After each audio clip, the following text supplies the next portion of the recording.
Bien, mis hermanos, daremos comienzo a este culto el día de hoy haciendo una oración. Amén. Señor amado, a través de su Hijo Jesús nos acercamos una vez más a su presencia, reconociendo, Señor, que nada somos pecadores, que por gracia hemos sido alcanzados por usted, lo cual le agradecemos grandemente. Gracias, Señor, por sacarnos de la basura. Nada éramos, nada valíamos, mas usted quiso rescatarnos por medio del sacrificio de Cristo. Y aquí estamos reunidos una vez más para llevar a cabo este culto. Usted, Señor amado, dirija en esta hora el sermón que se va a exponer y que esta palabra, Señor, puede impactar profundamente nuestras vidas. Usted vaya dirigiéndonos, Señor, y que todo lo que realicemos sea para la gloria de su nombre. Todo se lo pedimos, todo se lo agradecemos a través de su Hijo Jesús. Amén y amén. Bien, mis hermanos, el día de hoy vamos a dar continuidad a esta breve serie, acerca de la cosmovisión bíblica.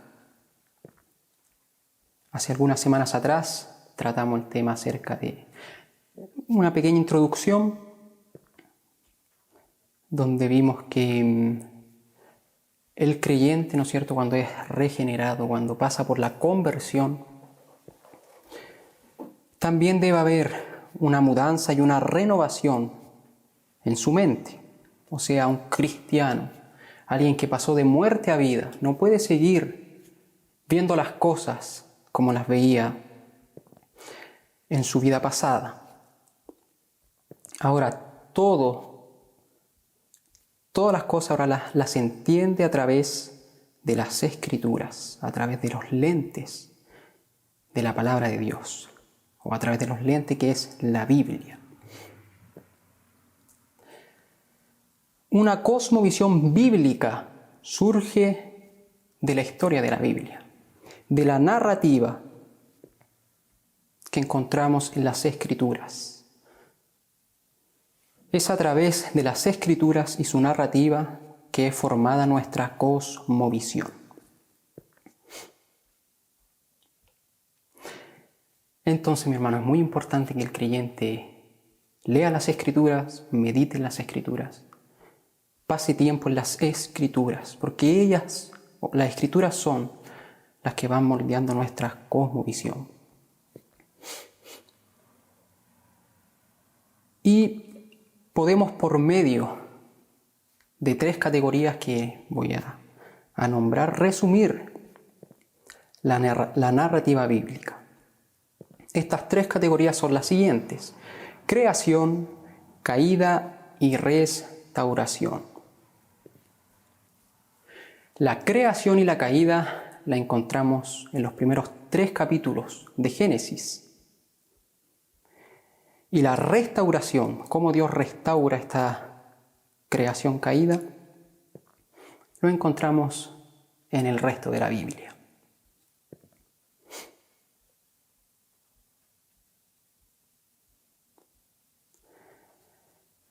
Entonces, por medio de estas categorías que resumen la narrativa bíblica, es que entendemos todas las cosas, todo el cosmos. Cada una de estas categorías tiene una implicancia en nuestra cosmovisión, que son muy, muy importantes.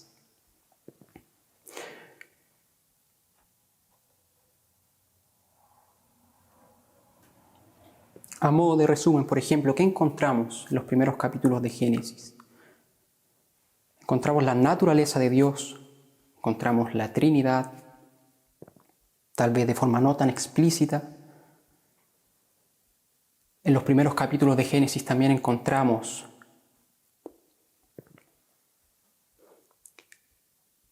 la naturaleza del hombre, la relación que el hombre tiene con la creación, la relación que Dios tiene con el hombre,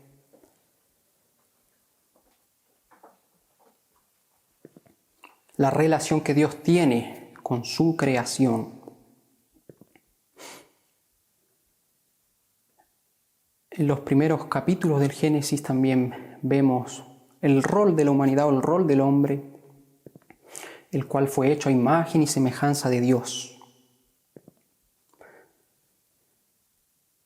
Y fue puesto como mayordomo de la creación. Encontramos también que el hombre cae, ¿no es cierto? Y cómo cuando el hombre cae, el pecado afectó a la creación en general.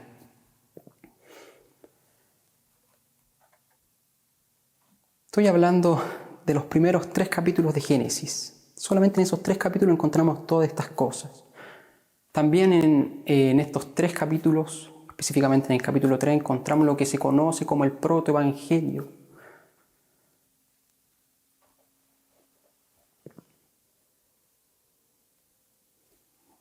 Ahí ya vemos que se anuncia acerca del Mesías.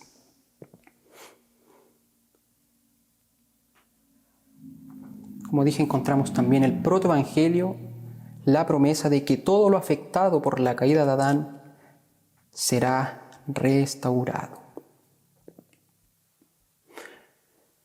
Solo 3 capítulos del primer libro de la Biblia, Génesis, abarcan todas estas cosas. Por ende, son 3 capítulos muy importantes. Y es muy interesante que son de los capítulos que hoy en día son muy atacados. Algunos ven estos capítulos como mitos, como leyendas, como cosas abstractas y no como verdades. Más nosotros vamos a entender estos capítulos como verdades, palabra de Dios, verdad de Dios.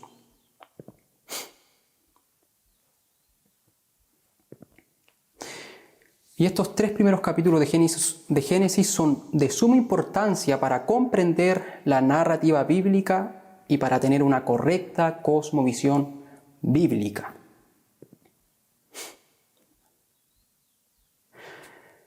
Si usted no cree que Adán era el representante de la humanidad, lo cual encontramos en los primeros capítulos de Génesis, si usted no cree que él representaba a la humanidad, entonces cuando él cae, toda la humanidad peca, entonces no le va a cuadrar la narrativa bíblica. ¿Por qué? Porque más adelante es Jesucristo quien representa a los escogidos y a través de aquella representación son justificados y salvados aquellos que Dios escoge. Entonces va entendiendo, hermano, cómo una cosa tiene relación con otra, cómo es de suma importancia comprender y entender de manera correcta estos primeros capítulos de Génesis.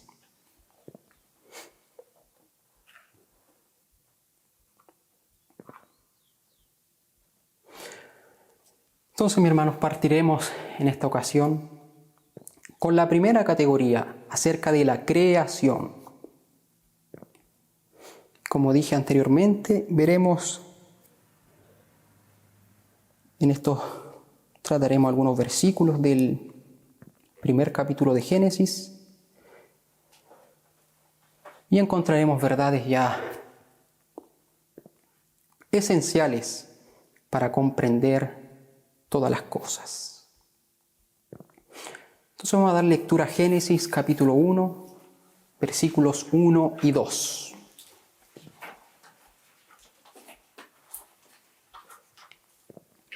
Dice así, Génesis 1, versículos 1 y 2. En el principio creó Dios los cielos y la tierra estaba desordenada y vacía, y las tinieblas estaban sobre la faz del abismo, y el Espíritu de Dios se movía sobre la faz de las aguas. Hasta ahí.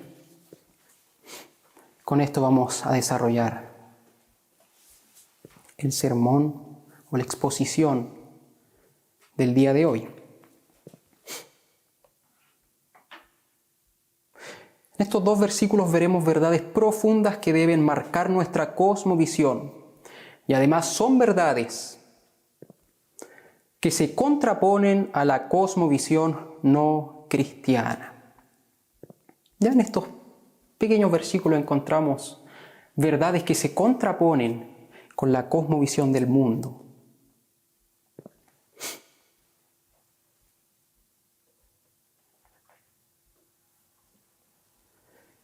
Y en esta categoría de creación, lo primero que vamos a hablar, la primera parte que vamos a tratar en esta categoría de creación, es acerca del Creador. El primer versículo de Génesis hace una gran afirmación acerca del Creador y por consecuencia acerca de la creación. Entonces dice, en el principio creó Dios los cielos y la tierra. Entonces es Dios, quien ya existía antes de la creación, el que la trae a la existencia. Nada existiría sin el acto omnipotente de creación por parte de Dios. Y como dije, esto ya es algo que va en contra de muchas cosmovisiones que cree el mundo, ¿no es cierto? Muchas cosmovisiones donde sacan a Dios de la ecuación.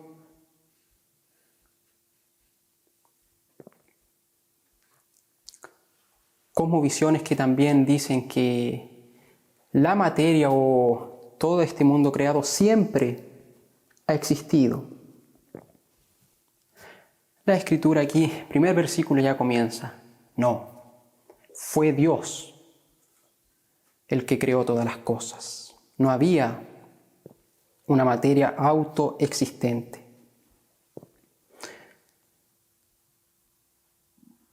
Entonces, como dije, es Dios quien ya existía antes de la creación. Y es este Dios quien trae a la existencia todo lo creado. Este Dios es un Dios personal. Ahora, cuando decimos que Dios es una persona, no queremos decir que Él es un ser humano. Lo que queremos decir es que Dios tiene personalidad y que Él es un ser racional con autoconciencia. Los teólogos suelen definir la persona como un ser individual con una mente, emociones y voluntad. Dios definitivamente tiene un intelecto, tiene emociones, también tiene voluntad. Por lo tanto, Dios es personal o es una persona.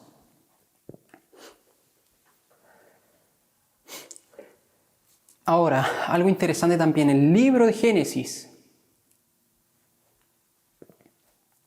el título en castellano Génesis viene de la traducción griega de la Septuaginta, que quiere decir orígenes. Este libro nos habla del principio u origen de todas las cosas, excepto una, Dios. Y esto es lo que implica el primer versículo. Entonces, en Génesis encontramos el principio de todas las cosas, excepto Dios. ¿Por qué? Porque Dios es autoexistente. Y Moisés, el autor del Génesis, también nos dice en el Salmo 90, versículo 2, dice, antes que naciesen los montes y formases la tierra y el mundo, desde el siglo y hasta el siglo, tú eres Dios. Ahí ya está haciendo referencia a un Dios eterno, un Dios que siempre ha existido. Dios es autoexistente y Él mismo lo declaró a Moisés. Esto lo encontramos en Éxodo capítulo 3, versículos 13 al 16. Dice así, dijo Moisés a Dios, he aquí que llego yo con los hijos de Israel y les digo, el Dios de vuestros padres me ha enviado a vosotros. Si ellos me preguntaren, ¿cuál es su nombre? ¿Qué les responderé? Y respondió Dios a Moisés, yo soy el que soy. Y dijo, Así dirás a los hijos de Israel: Yo soy, me envió a vosotros. Además dijo Dios a Moisés: Así dirás a los hijos de Israel: Jehová, el Dios de vuestros padres, el Dios de Abraham, Dios de Isaac y Dios de Jacob, me ha enviado a vosotros. Este es mi nombre para siempre, con el que se me recordará por todos los siglos. Este nombre que Dios da a Moisés, yo soy el que soy, se conoce como el Tetragramatón, Yahweh. Este nombre tiene que ver con su autoexistencia y eternidad. Hay una doctrina que también nos enseña acerca de la autoexistencia de Dios, que es la doctrina de la aseidad de Dios. Un atributo incomunicable. Este atributo nos enseña con mayor profundidad su autoexistencia. Aseidad viene del latín aceiti y significa de uno mismo. Cuando hablamos de la aseidad de Dios, nos referimos a que Él es autoexistente, independiente, sin necesidades de ningún tipo. Entonces, mi hermano, el Dios que nos presentan las Escrituras es autoexistente, no fue creado y no necesita de nada ni de nadie. Es excelso, glorioso, majestuoso, omnipotente, inmutable, eterno. Un Dios autoexistente, y ese Dios que nos muestra las Escrituras es el que trajo toda la creación a la existencia. Nuestro Dios eterno es el que trajo a la existencia todas las cosas. Todas las cosas.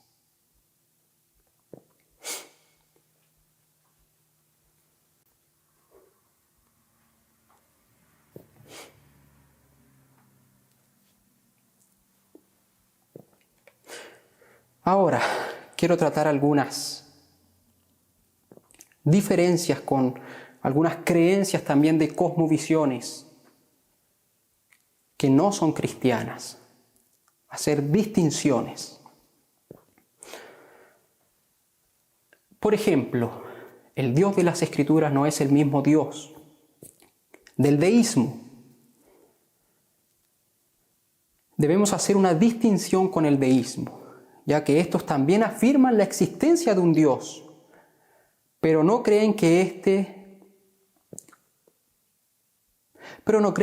activo en el mundo, sino que más bien lo abandonó a su suerte.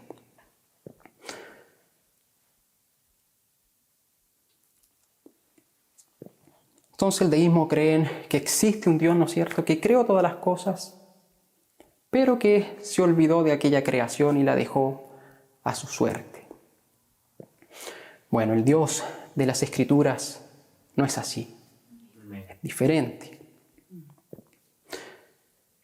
El Dios de las Escrituras está en constante relación con su creación. Él es quien la sustenta y le da providencia. Eso también lo vamos a ver con mayor profundidad en la siguiente exposición, donde vamos a tratar el tema de las cosas creadas, la materia que Dios trae a la existencia, tanto lo visible como lo invisible, todo lo que Dios crea, cómo Dios lo sustenta, cómo Él sujeta todas las cosas. Lo veremos con mayor profundidad en la siguiente exposición. Entonces, como dije, el Dios de la Escritura está en constante relación con su creación. Él es quien la sustenta y la providencia. Tenemos un versículo allá en Colosenses, capítulo 1, del versículo 16 al 17, que dice así: porque en Él fueron creadas todas las cosas, las que hay en los cielos y las que hay en la tierra, visibles e invisibles, sean tronos, sean dominios, sean principados, sean potestades. Todo fue creado por medio de Él y para Él. Y Él es antes de todas las cosas, y todas las cosas en Él subsisten. todas las cosas en Él subsisten. Yo veía un ejemplo que decía, no me recuerdo quién daba el ejemplo en este momento, pero decía lo siguiente, cómo dependen todas las cosas de Dios. Por ejemplo, nosotros tenemos luz eléctrica que llega a nuestras casas y así se encienden nuestras ampolletas. Si una ampolleta se quema, eso no afecta en nada a la compañía o a la empresa que genera electricidad. Pero si la empresa que genera electricidad falla, todos nos quedamos sin corriente, todos nos quedamos sin luz. Nuestras ampolletas no sirven para nada. De la misma forma, si Dios no existiese, todo lo creado no existiría. No existiría. Y no solo eso, si Dios no existiese, nada tendría sentido. Pero Él fue el quien creó todas las cosas, Él es quien las sustenta. Y por Él es que subsiste todo. Entonces vemos un Dios que está en constante relación con su creación. No la dejó abandonada. Él tiene todo bajo control. Otra distinción que debemos hacer, que es también diferenciarlo con lo que se conoce como panteísmo.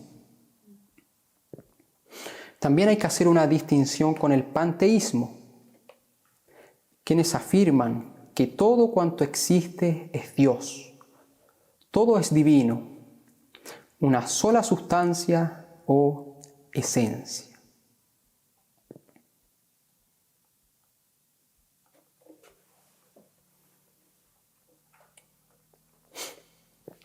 Una sola sustancia o esencia. Entonces, el panteísmo, ¿qué dice? Que todo es Dios.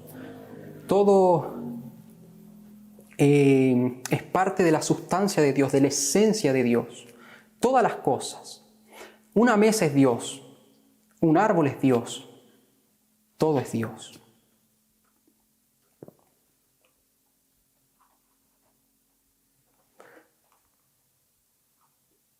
Más las Escrituras muestran una clara distinción entre el Creador y la creación.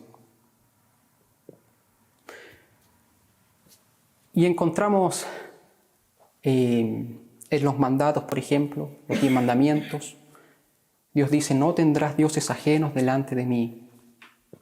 No te harás imagen ni ninguna semejanza de lo que está arriba en el cielo, ni abajo en la tierra,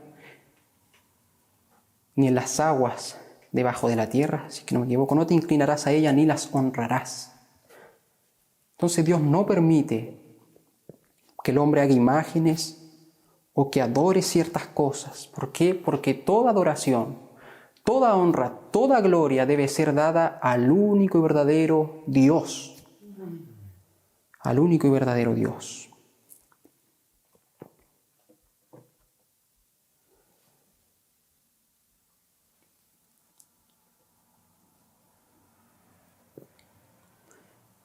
Y ya finalizando en cuanto al creador, ¿no es cierto? Esta primera parte de la categoría de creación,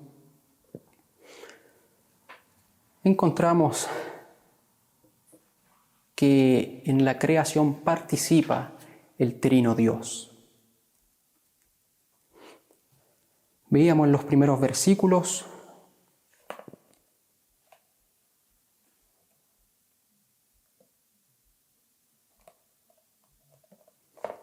los versículos que dimos lectura, decían, en el principio creó Dios los cielos y la tierra. Y la tierra estaba desordenada y vacía, y las tinieblas estaban sobre la faz del abismo, y el Espíritu de Dios se movía sobre la faz de las aguas.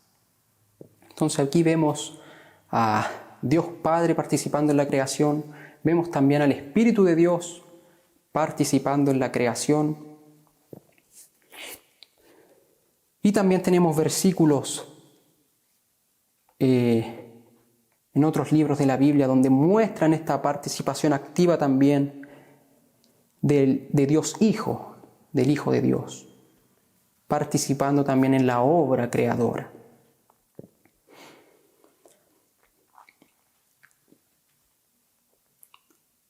Juan 1, del versículo 1 al 2, dice así: en el principio era el Verbo, y el Verbo era con Dios, y el Verbo era Dios. Este era en el principio con Dios. Todas las cosas por Él fueron hechas, y sin Él nada de lo que ha sido hecho fue hecho.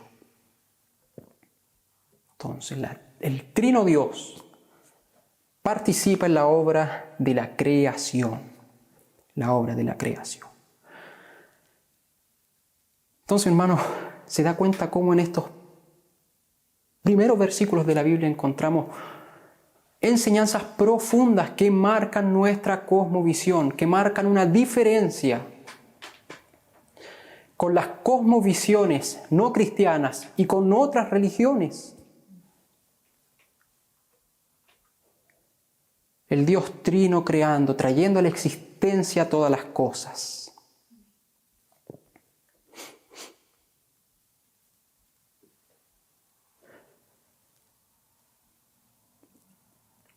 Y ya para terminar con esta exposición, con esta breve exposición, quiero terminar con lo siguiente.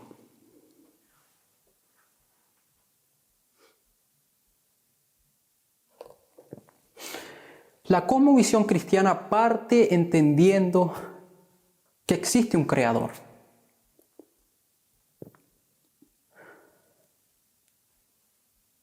Es por esto, mi hermano, que muchas veces chocamos, no entendemos la cosmovisión del mundo, la cosmovisión de los no cristianos. Dígame si no le ha pasado que usted no comprende cómo hay personas que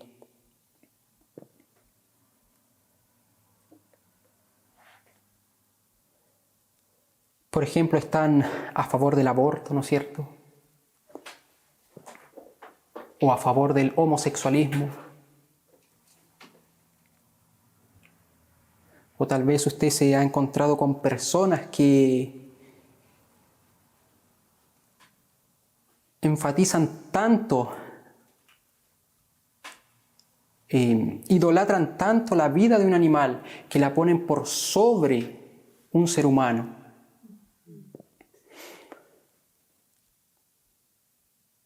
Muchas veces no comprendemos cómo es que las personas mienten, roban, son infieles. Y esto es tan común, tan normal para ellos. ¿Cómo es que son capaces de envidiar y no sienten ningún remordimiento? No hay arrepentimiento, odian, se envidian, se hacen daño y no hay ningún resentimiento en ellos.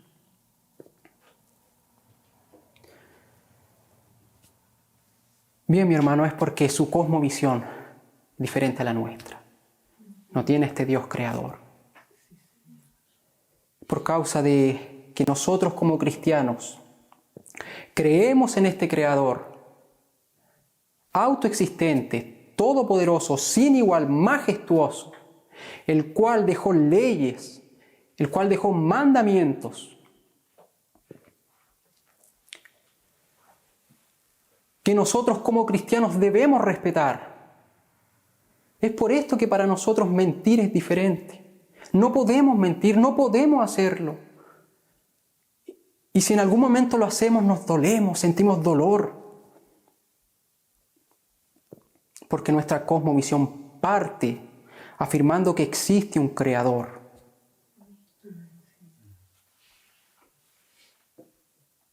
Entonces, mi hermano, a mí me pasa muchas veces, converso con compañeros, con amigos, y no sé cómo hacerles entender.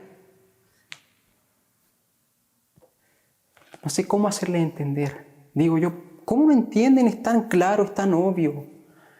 Bueno, para ellos no es tan obvio, porque ellos han eliminado a Dios de la ecuación. Ellos han sacado a Dios.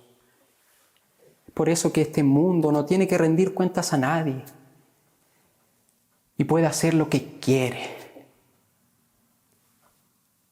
Pero también esa cosmovisión es una cosmovisión sin esperanza. Así como todo sale de la materia, todo vuelve a la materia. Nada tiene sentido. Más, mi hermano, la cosmovisión bíblica tiene sentido y nos da esperanza. Nos da esperanza. Nos da esperanza.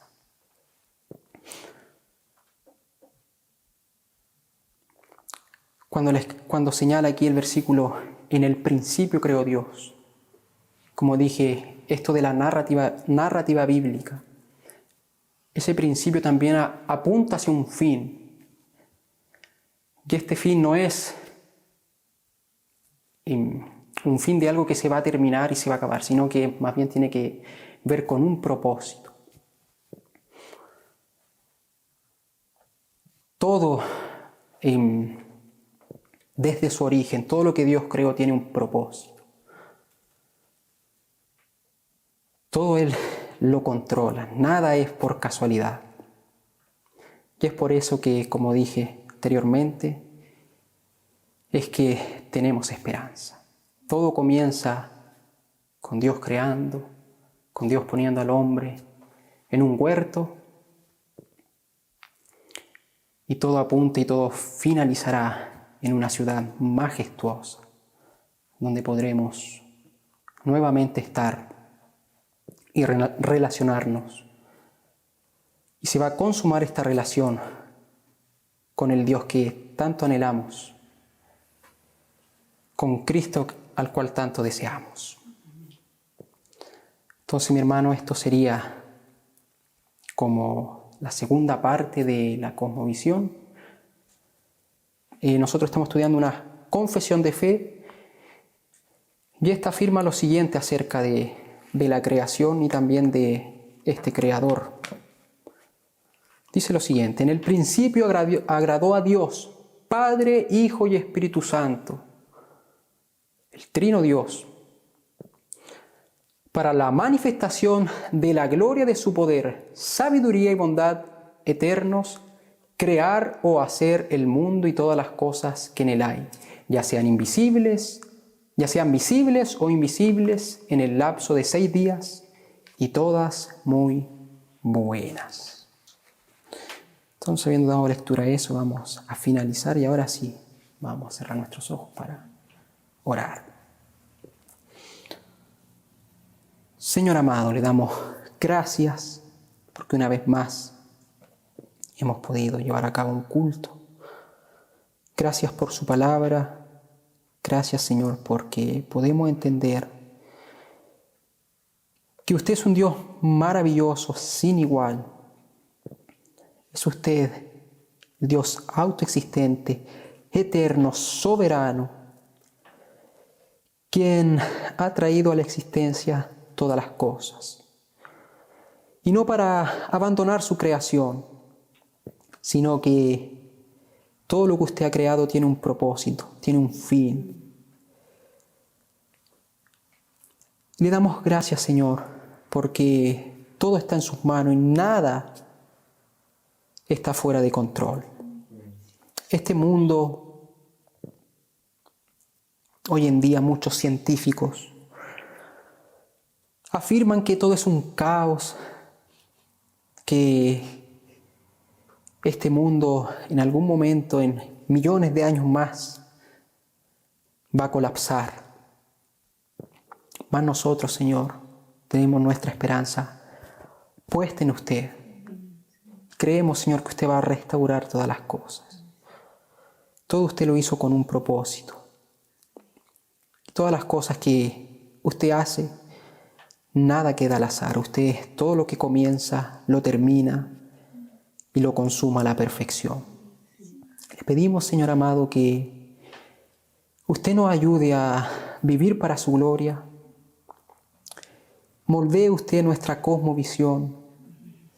Vaya renovando nuestro entendimiento y que podamos ir despojándonos de todas las cosas que creíamos antes de conocerle. Le pido, Señor amado, que también usted bendiga a cada uno de los que están en este lugar, que nos ayude a enfrentar lo que queda de este día y también lo que resta de esta semana y la semana que viene por delante. Todo se lo pedimos y se lo agradecemos a través de Jesucristo. Amén y amén.